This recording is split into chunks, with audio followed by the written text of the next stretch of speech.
Operation Kagar Maoist party సమూల తుడిచివేత ఏరివేత లక్ష్యంగా కొనసాగుతున్నటువంటిది ఆపరేషన్ కగార్. ఇది చాలామందికి తెలిసిందే. డెడ్ లైన్ పెట్టి మరీ పెద్ద తలకాయల నుంచి లోకల్ క్యాడర్ వరకు కేంద్ర రాష్ట్ర ప్రభుత్వాలు వెంటాడి వేటాడుతున్నాయి. ఇంతకీ మావోయిస్ట్ పార్టీలో ఏం జరుగుతోంది? ఒకప్పుడు దేక్లెంగే అంటూ సవాల్ విసినటువంటి మావోయిస్ట్ బలగాలు ఇప్పుడెందుకు అదే పనిగా సరెండర్ అవుతున్నాయి? ఈ సరెండర్స్ వెనుక ఉన్నటువంటి కారణాలేంటి?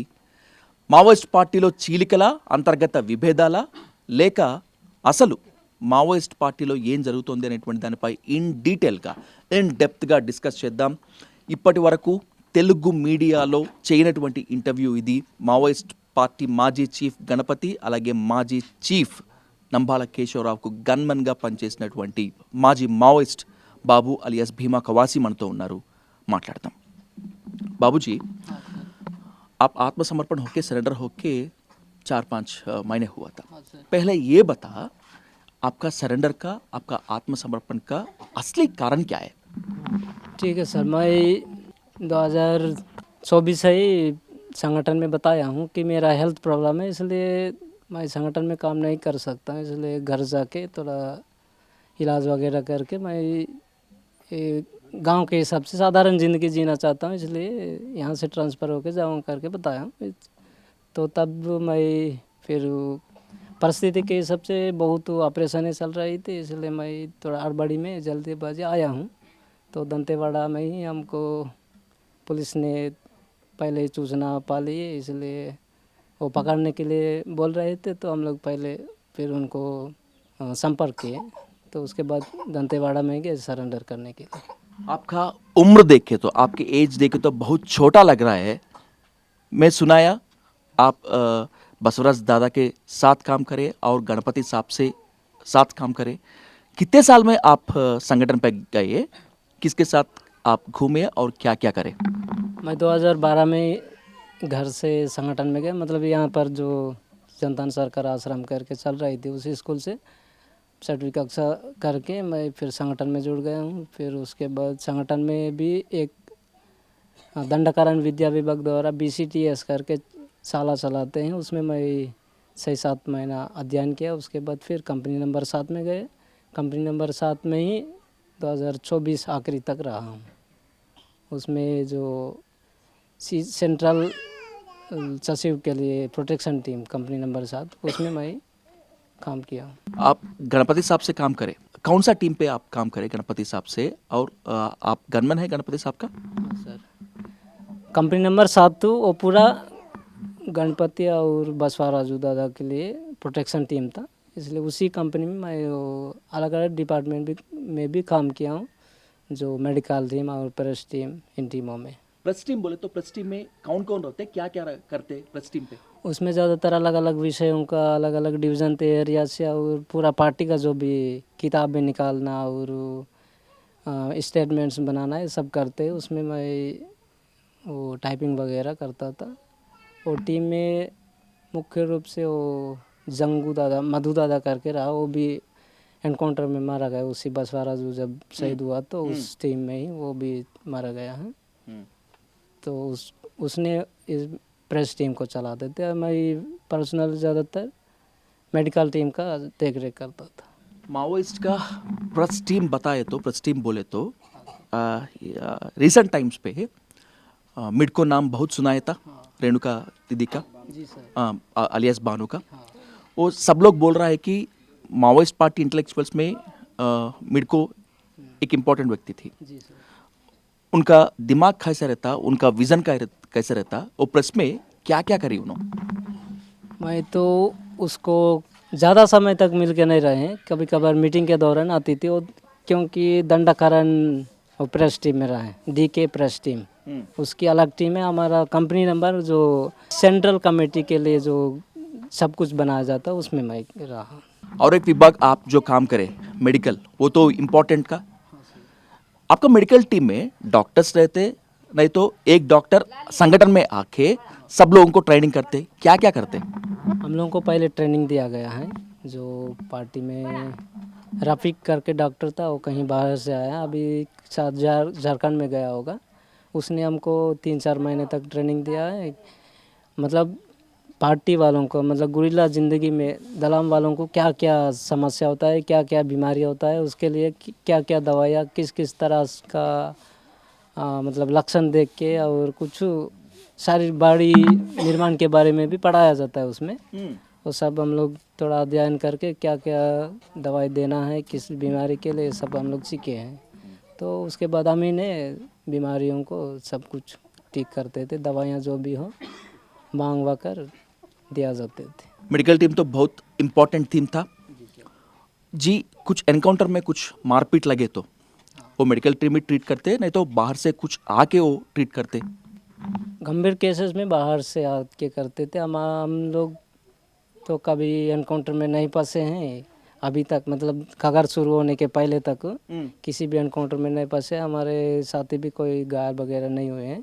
ज़्यादातर इधर जो दक्षिण बस्तर क्षेत्र में ज़्यादातर एनकाउंटर्स हुए और एम्बुसे हुए हैं, तो इधर ज़्यादातर ये गंभीर घायल होना होता था। इसके लिए ज़्यादा गंभीर हो तो बाहर कहीं भेजते थे और बाहर का डॉक्टरों को भी बुलाते थे। लेकिन ज़्यादातर यहाँ का ही जो प्रशिक्षित डॉक्टरों द्वारा किया जाता है, जो PLGA डॉक्टर्स। ऑपरेशन खगार के पहले और ऑपरेशन खगार के बाद पूरा सिक्योरिटी टाइट करे और दवाइयाँ संगठन में आना बोले तो थोड़ा सा मुश्किल की बात है, और खाने का भी कैसे मेंटेन करें आप? वही पहले तो इस तरह का कोई समस्या नहीं आता था, जो खाने पीने की चावल हो या दाल हो या इस टाइप का। लेकिन कगार शुरू होने के बाद से ज़्यादातर खाने पीने की चीज़ें और दवाइयाँ और सारा जो युद्ध के लिए जो ज़रूरी सामान भी आने के लिए मुश्किल पड़ा है। अगले इम्पोर्टेंट बात है, आप गणपति साहब से काम करने के बाद आप बसवराज दादा का, माओवाइस्ट पार्टी सेंट्रल चीफ का बसवराज दादा का सिक्योरिटी टीम में आप एक इम्पॉर्टेंट व्यक्ति है ना, कैसे अरेंजमेंट करता वो पूरा सिक्योरिटी? बसवराज दादा का माओवाइस्ट पार्टी सेंट्रल चीफ का सिक्योरिटी कौन अरेंज करता, कैसे अरेंज करता? उसमें कंपनी का एक कमांडर रहता है, उसके द्वारा पूरा दिन भर जिस जंगल में, मतलब जिस क्षेत्र में हम लोग रहेंगे उसके अगल बगल हमेशा वो गश्त वगैरह करते रहते थे, पेट्रोलिंग करते रहते थे। फिर किसी भी तरह का डाउट्स हो इनको क्लियर करते हुए रुकना पड़ता था। एक एक डेरा में परिस्थिति के हिसाब से रुकना पड़ता था उस समय। एक कंपनी में कितने कमांडोस रहते? एक कंपनी में कंपनी कमांडर एक और डिप्टी कमांडर एक, और एक कंपनी में 3-4 प्लाटून्स रहता है। हमारे कंपनी में 3 प्लाटून्स है, एक platoon commander, platoon deputy commander, उसके बाद एक प्लाटून में 2 सेक्शन रहता है, फिर section commander, section deputy commander, बाकी सदस्य। पूरा PLG में कितने कंपनी से, कितने बटालियन से PLG में? लगभग बना था 12 कंपनीज, लेकिन 12 कंपनी में कुछ कंपनियां रद्द हो गई हैं। ओके हाँ सर, ओके एक बटालियन है। ओके। पूरा PLG में जी 12 कंपनी से। हाँ, इस कंपनी में कितने प्लाटून रहता? एक एक कंपनी में 3 कंपनीज रहता है। इसी सब से देखने से 12 कंपनी का 3 गुना 12 करो, उसी सब से मतलब 3 प्लाटून से एक कंपनी बनता है, मान लो। ओके बाबू, 10 लोगों से एक सेक्शन और 3 सेक्शन से एक प्लाटून, 3 प्लाटून से एक कंपनी, ऐसा ही 3 कंपनी से एक बटालियन बनता है। जी बाबू, कितने महीने से, कितने महीने आप बसवराज दादा के साथ काम करे, क्या काम करे? मैं लगभग 5-6 साल रहा हूँ सर, क्योंकि पहले गणपति दादा था तो 2018 में रिटायर हुआ, उसके बाद बसवराजू आया तो उसी कंपनी में वो भी रहा। कभी भी बात करें आप गणपति साहब से? हाँ गणपति दादा से बात करें? हाँ, बहुत करीबी बात करते थे। जी कैसे रहता उनका विजन, कैसे रहता उनका एप्लीकेशन, कैसे रहता पार्टी पे, उनका सुपरविजन कैसे रहता गणपति दादा का? उनका तो बहुत बढ़िया रहता था, मतलब बोलचाल में भी सभी लोगों से बोलना और व्यवहार जो है एकदम प्यार से बोलना, किसी को झगड़ा उगड़ा नहीं करना। अगर किसी का ये थोड़ा इन मतभेदों के बारे में भी वो अच्छी तरह सुलझाता था, इसलिए उनका व्यवहार भी अच्छा था, तो मुझे बहुत अच्छा वो नेता लगा। जी सब लोग पूछ रहे हैं गणपति दादा कहाँ है बोल के, कहाँ है पूछ रहे हैं, अभी पुलिस भी पूछ रहे हैं, लेकिन हमको नहीं मालूम ना। 2024 से 22 में वो कहीं चला गया, हमको भी नहीं बताया। तो सिक्योरिटी का विषय, इसलिए हम भी नहीं जानते, वो भी नहीं बताया। पुलिस जाते ऑफिसर्स नहीं पूछे आप गणपति दादा के बारे में? पूछे थे, लेकिन मुझे नहीं मालूम है कहाँ गया, नहीं पता। आप लोगों को अगर हमेशा इस तरह का सूचना तो मिलता ही होगा ना, इसलिए आप ही लोगों को पता होना चाहिए करके मैं बता दिया हूँ। जी। गणपति दादा रिटायर होने के बाद बसवराज दादा को चार्ज लिया पूरा माओवाइस्ट पार्टी का। उनका विजन कैसे रहेगा? उनका करीब से बात करें, नहीं तो आप उनका फॉलोअर है, कैसे रहेगा? करीब से तो बात की है कभी कभार, बहुत मतलब हेल्थ कभी कभार उनका भी खराब होता तो कुछ इलाज भी मैं करता था। जी। क्या है प्रॉब्लम, क्या है बसवराज दादा का? उनको ज़्यादातर हाई बीपी कभी कभार होता था, शुगर तो नहीं है लेकिन बीपी के वजह और मोटापन के कारण, जंगल ज़िंदगी में थोड़ा खाने पीने की ये सब होता है ना, इसके वजह से थोड़ा वीकनेस होता था। नो, बसवराज दादा का डेड बॉडी देखा मैं, हाँ उतना मोटा नहीं है ना बसवराज दादा, पतला जैसा लगता हाँ, अभी थोड़ा पतला हुआ था लेकिन था मोटा। है। मतलब हमेशा कोई गड़बड़ी सूचना, मतलब पुलिस का जो भी सूचना मिलता तो फिर वहाँ से डेरा खाली करके जाना पड़ता है ना, इसलिए आधा घंटा 2 घंटा ऐसा चलने के लिए उनको तकलीफ होता था। तो ऐसे में बहुत उनका प्रॉब्लम आता था, कभी कभार बेहोशी होना इस तरह का। पुलिस ऑफिसर्स बता रहे हैं ये एनकाउंटर में बसवराज दादा को मार दिए। संगठन के जो सहानुभूति हो, संगठन के जो प्रेम करते वो लोग बताते हैं वो पकड़ के बसवराज दादा को मारा है बोल के। आप क्या बोलते? बसवराज दादा को पकड़ के मारे, नहीं तो एनकाउंटर में मर गए उन्होंने? जी, उनके सूचना में तो पुलिस गई है बहुत एरिया को घेराव करके, बहुत बड़ी फोर्स भी था और 3 दिनों से ऑपरेशन चलाए गए। वो लोग 3 दिनों से कुछ नहीं खाए, तो आखिरी जब पुलिस ऑपरेशन करके वापस आने के लिए हो रहे थे तो इधर उधर का जो विथड्रॉल हो रहे थे, तो फिर नेक्स्ट टीम उनको कहीं फिर देखे उनके टीम वालों को, तो तब उस टीम द्वारा फिर सूचना दी कि यहाँ पर है कोई, ऐसा करके फिर उस पहाड़ को घेर लिए। उसके बाद आखिरी उनसे मुठभेड़ हुआ, तो कई बार मतलब कई घंटों तक चला है मुठभेड़। फिर आखिरी बाकी लोग तो शहीद हुए, उनके साथ एक ही प्लाटून था, बाकी एक प्लाटून पहले ही मतलब दूसरी दिशा में भेज दिए होंगे, इसलिए उनके साथ एक ही प्लाटून था। तो आप संगठन में था ना बसवराज दादा के एनकाउंटर हाँ, का? हाँ? मैं एनकाउंटर में नहीं था, पहले ही मैं पहुंचा था इधर। हाँ, तो इनको पकड़े हैं, मतलब सभी लोग तो ज़्यादातर शहीद हुए, कोई घायल हुए हैं। इस अवस्था में इनको तो जिंदा पकड़े, उसके बाद कुछ टार्चर वगैरह दिए हैं और उसके बाद मार दिए, पकड़ के मार दिए। पकड़ के मार दिए? हाँ जी। बसवराज दादा को मारने के बाद, पकड़ के मारने के बाद आप संगठन से बाहर आए क्या? नहीं, मैं पहले आया था। मैं उस समय दंतेवाड़ा में था, तब दंतेवाड़ा में रह के ही खबर सुना हूँ। आज वो पुलिस ऑफिसर से भी बताए हैं आप लोगों का टीम को आज हम लोग हमला कर रहे करके। पहले आपको बताया? हाँ, मतलब उधर मुठभेड़ चल रहा था तो इधर उधर से वो मैसेज भेजे ना, कंपनी नंबर 7 से टकरा हुआ है, मुठभेड़ जारी है, कुछ लोगों को मार दिए करके पुलिस भी बोल रहे थे उसी समय। जी। आप 4-5 महीने के पहले आत्मसमर्पण किया ना संगठन से? आप सोनू दादा से साथ बाहर आए, नहीं तो मैं मेरा पत्नी के साथ दो ही। हाँ, वो लोग बाद में आए हैं। अच्छा अच्छा सोनू दादा। अच्छा। जी। ये भी इम्पोर्टेंट प्रश्न है कि आपके साथ जो भाई है राजू, उन्होंने संगठन में नया है, आप गए और संगठन में जाके आपकी शादी भी करवाए। हाँ सर। क्या फोर्स किया, क्या इंस्पायर किया आपको संगठन में जाना? बोले तो क्यों गए आप पूरा गांव को छोड़ के, माँ बाप को छोड़ के? कारण यही है कि हमारे क्षेत्र तो पहले से नक्सल प्रभावित है, तो इधर ज़्यादातर संगठन का ही ज़्यादा बोला बाला चलता है और संगठन का ही सब कुछ चलता था, जनता सरकार भी चलता था, ये सब चलता था। और उधर जाने का मेन कारण वही सरकार जो व्यवस्था में जो कुछ हो रहा है, तो सब लोग भी देख रहे हैं ना क्या हो रहा है।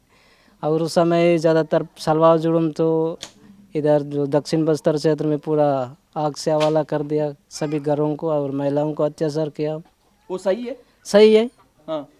आप लोग तो अच्छी जानकारी होना चाहिए था, क्योंकि आप लोग हमेशा रिपोर्टिंग करते हैं। हाँ। इधर तो बहुत घरों को जला दिए, जैसे ताड़ मेटला का हो या हमारे अगल बगल का सभी गांव, हमारे गांव में तो नहीं पहुंचे, लेकिन वो प्रभाव आजकल इधर भी पहुंचेगा करके बहुत गांव वालों को भी डराते थे, मतलब जुड़ों वाले आके हम तुम लोगों को पूरा काट काट के मार डालेंगे, इस टाइप का बताते थे। सालवा जुड़ूम हाँ, वाले पूरा घरों को जला देंगे, खाने पीने के लिए भी कुछ भी नहीं बचाएंगे, सब कुछ जला देंगे, क्या कह के रहेंगे, ऐसा टाइप का धमकियाँ देते थे उधर रह के। एक सीरियस आरोप करता माओवादी और ये माओवादी को सपोर्ट करने वाले हाँ पुलिस जवान पूरा आदिवासी महिलाओं को अत्याचार करा बोल के, वो तो सही है। सही है, हाँ, कर तो रहा है ना, अभी तो नहीं किया, 2020 के बाद ये अत्याचार का कम हुआ है, लेकिन पहले जवान इधर घुसता है तो कहीं घर में घुसकर कुछ ना कुछ चोरी करके ले जाता है, अगर अच्छी लड़कियां देखने से अत्याचार करते थे, इस टाइप का तो बहुत चलता था 2020 के पहले। ओके। उसके बाद से थोड़ा कम हुआ है, क्योंकि बहुत तरह का आंदोलन भी हुआ है इसके खिलाफ, उसके बाद थोड़ा कम हुआ।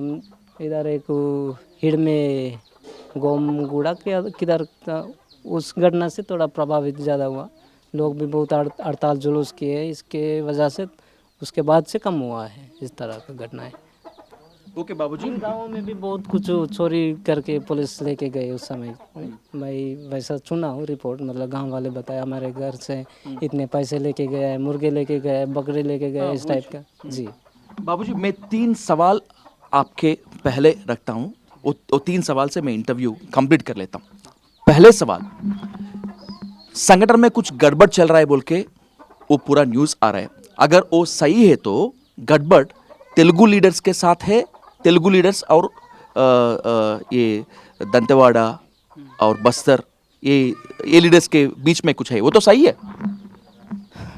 गड़बड़ तो कुछ मतभेद होता है अलग अलग प्रकार का, मतलब अभी जो दमन चल रहा है पूरा, हम जिस युद्ध को पहले शुरू किए हैं उस हिसाब से अभी परिस्थिति नहीं, इसलिए इस हिसाब से हम लोग बदलना चाहिए, मतलब अपना रणनीति कार्यनीति जो भी हो थोड़ा अपडेट करना चाहिए।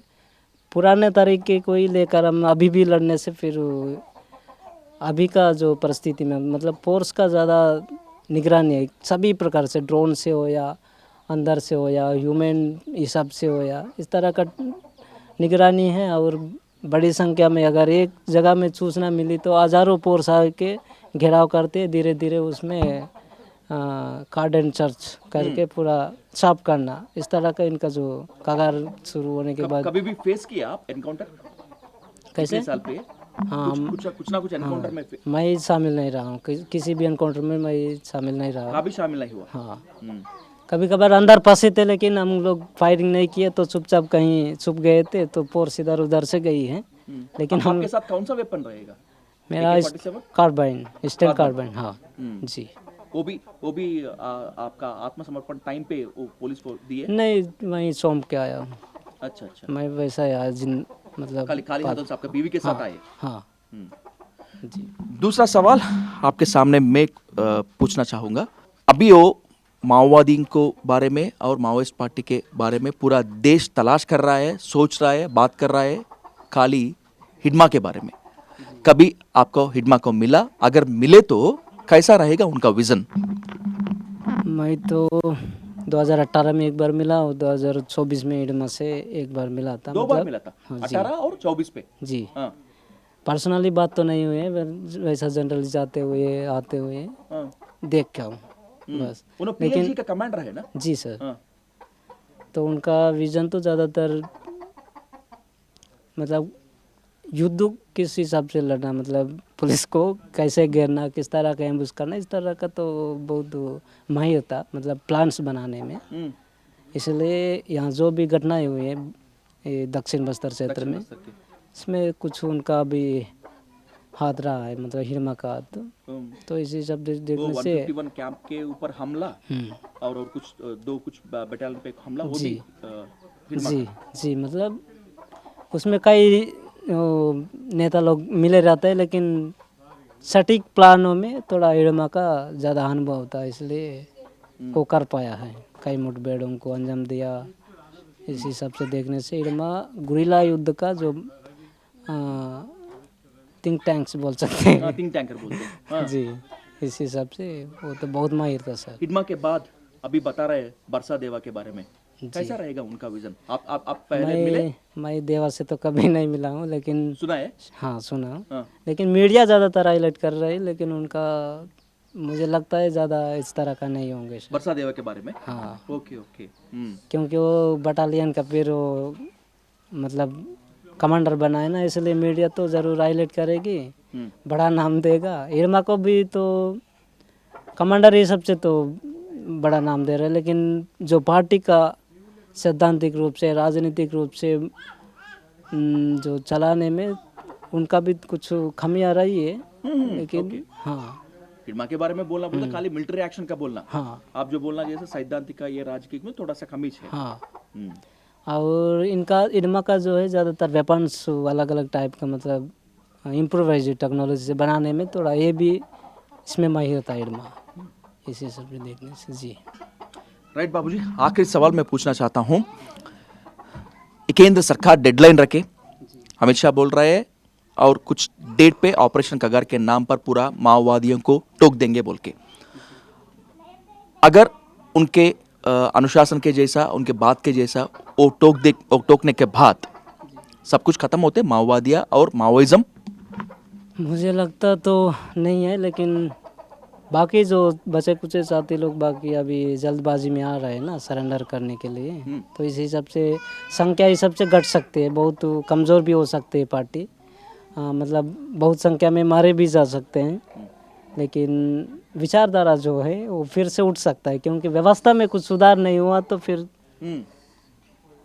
कौन सरकार की बात मानेगा। सरकार अगर बोलती कुछ और करती कुछ इस तरह। कैसे उठता? वेपन के साथ उठता, नहीं तो और गर्जन के साथ उठता, और जल जंगल जमीन के लिए लड़ाई को बात। जी, जल जंगल जमीन के लिए लड़ाई, और ज़्यादातर पॉलिटिकली सबसे उठेगा। वेपन के साथ अभी थोड़ा मुश्किल है, लेकिन उसका विचार जो है हम लोग बोल नहीं सकते, फिर इस तरह का फिर बदल भी सकता है वेपन के साथ भी बाद में। ये तो बात का परिस्थिति ही बताएगा। ऑपरेशन कगार क्यों बोले तो, क्यों पूछे तो, माओवादिया और माओवादी के सपोर्टर्स बोल रहे हैं अदानी और कुछ बड़ा बड़ा कंपनीज को माइनिंग करने के लिए ये पूरा दंडकारी देना चाहता है बोल के। अगर ऐसा माइनिंग कंपनीज यहाँ आके जी ये गांव आपको अपन को होना, एक गांव को मैं अपन ऑक्युपाई कर रहा हूँ, तुम्हें चले जा बोले तो क्या बोलते हैं अब बाबूजी? ऑपरेशन कगार तो ज़्यादातर वो बड़े कारपोरेट कंपनियों को देने के लिए, मतलब ये बस्तर जो है इसमें कई तरह का संपत्ति है, जैसे लो आयरन और इस तरह का दर्जनों प्रकार का संपत्ति है, तो बड़े बड़े पहाड़ भी है।